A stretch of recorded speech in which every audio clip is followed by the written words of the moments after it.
Last night we brought you the good news that Labor has finally paused payments to the UN Relief and Works Agency, or UNRWA, following those reports from some staff that were linked to the October 7 terror attacks. Well, there's been concerns about UNRWA for years. Concerns I've raised multiple times on this program, as many others have. I might say I also raised them when I worked in government. Now, this current pause leaves around $6 million of funding, money that was just announced by Penny Wong a couple of weeks ago, in limbo. But that pales into insignificance when you consider we've already given this dubious outfit nearly $200 million over the past decade. Between 2012 and 2020, the Australian government annually threw away $20 million to UNRWA until the coalition cut that amount to $10 million in 2020. But Labor's not only restored the full $20 million, we've now found out today that they paid it early this financial year. Joining me to discuss this, my international panel, Sky News contributor Kosha Gada, former Labor MP Michael Danby. Well, Michael, I don't know how long we've been talking about UNRWA. Real concerns about their links to terror. We also know the allegations of pensions being paid from aid money to the families of suicide bombers. I mean, this has got to stop. This was a temporary agency set up 50 years ago and utterly corrupted and utterly infiltrated.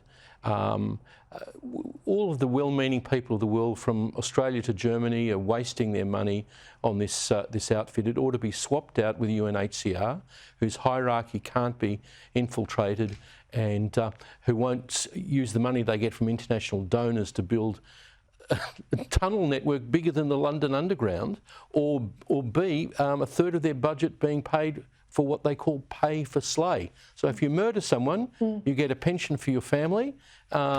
It's ridiculous. And look, as I say again, I've been to Ramallah. I have seen that monument to the shaheeds there, and they glorify these suicide bombers. If we want an end to this endless fanaticisation and terrorism, we've got to address the basic problem. And of course, what will happen is that money will be restored because the Palestinians are in such dire stress inside Gaza.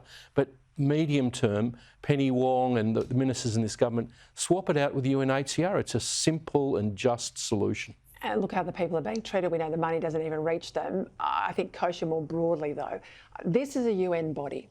You've got the ICJ, the International Court of Justice, with that mixed bag verdict, I have to say, in part against Israel the other day.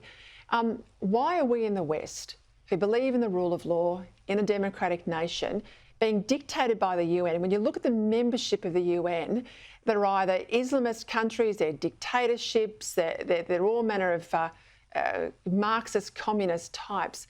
They're ruling the roost. We're being lectured by them. Absolutely. It's kind of like put up with it?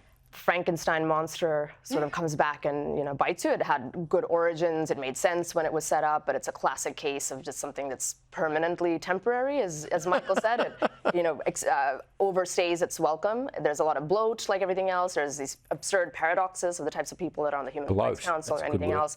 As a longtime New Yorker, it just completely messed up traffic patterns and has prime real estate in New York and all of it.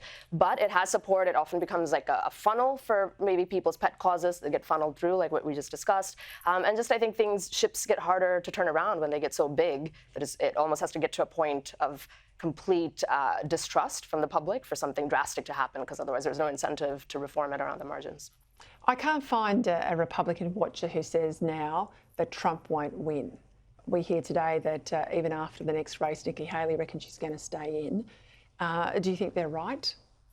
It would seem that way. I think everybody's bracing for this black swan event that could happen, because what is unprecedented about this election is the lawfare and the whole thing with those felony indictments and everything else. And what will that do? We've never been in that. That's completely uncharted territory. So maybe she's hanging on for that reason or any other number of reasons.